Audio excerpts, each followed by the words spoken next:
Hello, scholars. Mr. Long signing on. Today for U.S. government, we're going to be talking briefly about separation of powers and touching on checks and balances.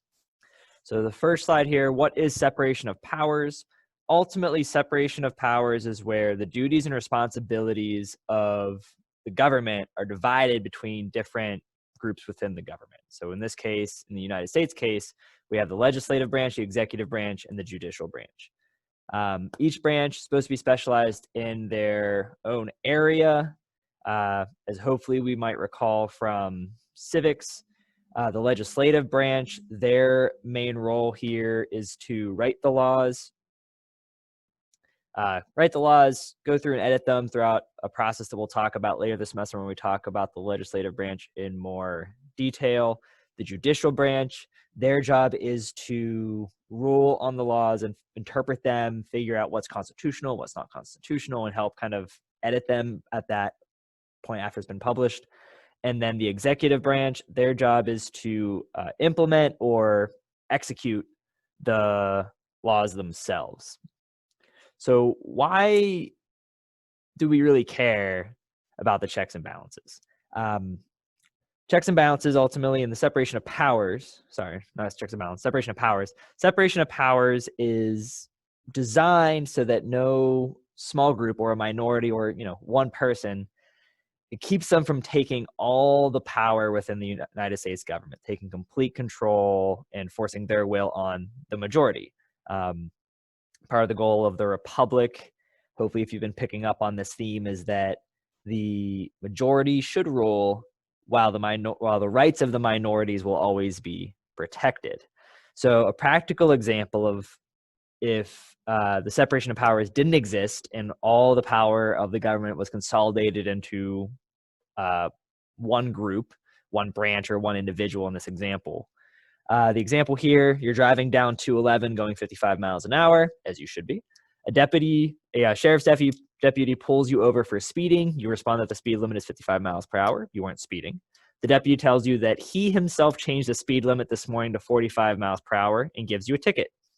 Sucks to suck. You attend court to argue against the charge, and the judge responsible for ruling over the case is the same deputy who pulled you over. So in this scenario, this sheriff's deputy changed the law, so a function of the legislative branch, enforced the law, a function of the executive branch, and then ruled on the law, a function of the judicial branch. And so all these powers within one person, you can kind of see how it creates a environment for people to abuse this system or take advantage of it and oppress other people. And so hopefully with separation of powers, no minority can do all the things within the government and keeps it from becoming overly oppressive. So separation of powers works well enough in its own. However, in the U.S. government, we pair this with something we call checks and balances. Again, this should be familiar from what we learned in civics, but it's been a while, so let's do a quick review. Checks and balances, this is the system that gives each branch of government the power to change or cancel acts of another branch. And in this handy dandy little triangle, this gives you a real quick overview of how all the branches work and also work against each other in some ways. So Congress, this is our legislative branch. The legislative branch, they make the laws. One of their main functions, makes laws and allocates funds. So the power of the purse, the power to raise money through taxes and then distribute that money, that comes from the legislative branch. That comes from Congress. So when you hear the president talking about how he or she's going to raise or lower taxes, they can influence Congress, but they themselves cannot do that. That power lies within the legislative branch. Now, the president, they're the ones that are oftentimes using these funds, paying for police, paying for the military. And if the U.S. wants to have a really big military, really tyrannical, thing like dictator style with a huge military to oppress the entire nation, Congress can just say, all right, well, we're not going to give you that money, so how are we going to pay for this military? And that's one way that the Congress can check the power of the president. In response, the president can veto legislation or bills coming from Congress. So if Congress is working on creating a new law through a bill, they send it to the president, and the president has this veto power to cancel it out. And so that way the president can kind of control some of the powers of Congress to keep Congress from going too overboard. The president, their relationship, the executive branches, I put that down here for those of you that are using those terms, and the Supreme Court, that's going to be the judicial. There we go. So the president over the judicial branch, they appoint justices. Now, these are justices for the Supreme Court. Those are the ones that usually make the newspapers more often. However, all the federal judges, all the big level judges in the judicial branch, they are appointed by the president.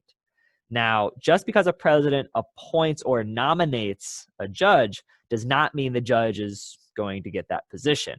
This is where the legislative branch has some control over the judicial branch. So the executive branch down here, they appoint a judge, they nominate, let's say they're going to nominate Mr. Long to be a Supreme Court judge. Woo. I have to go in front of Congress and be interviewed by them, and then Congress is going to rule whether or not I'm going to become a judge or not. So they're going to confirm that appointment. So both the two branches, the legislative and the executive, have a say in who makes it into the Supreme Court. So that's their check on the power of the Supreme Court.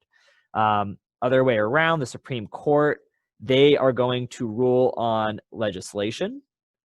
So if they see a law come out of Congress that was approved by the president, and then it goes out into the public domain, this law is being enforced by the president, and someone has an issue with this law, they can then, have a lawsuit and bring this law to court, where if it works its way up to the Supreme Court, they can then rule on whether the law is constitutional or not.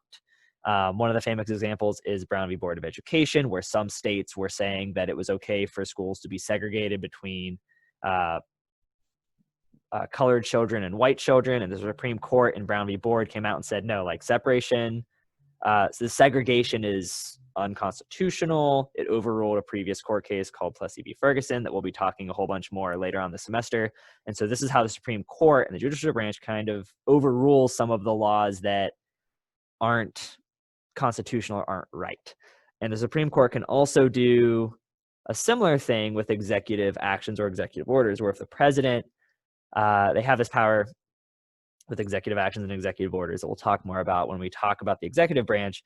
It's pretty much where they can kind of make a law without going through Congress. It's weird, and we'll talk about it in more detail later. But ultimately, the Supreme Court can also overrule those and have the final say.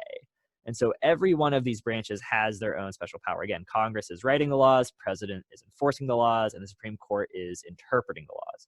And as long as everyone is doing their job, the government should work and should kind of keep one branch or one party from taking over all the power of the government.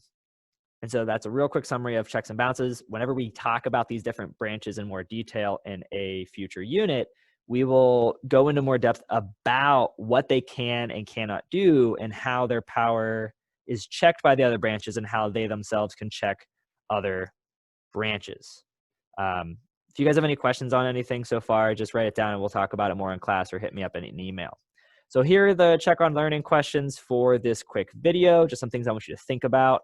One, how does separation of powers protect the American people? This is, our government system is of the people, by the people, for the people. So ultimately, the role of government under the American system is to protect the people. So how is this specifically protecting we the people? The second, third question, which branch of government do you believe is the strongest and why? Which branch of government do you believe is the weakest and why? No right or wrong answer for those last two. As long as you have a valid reason for thinking that, you should be in the clear.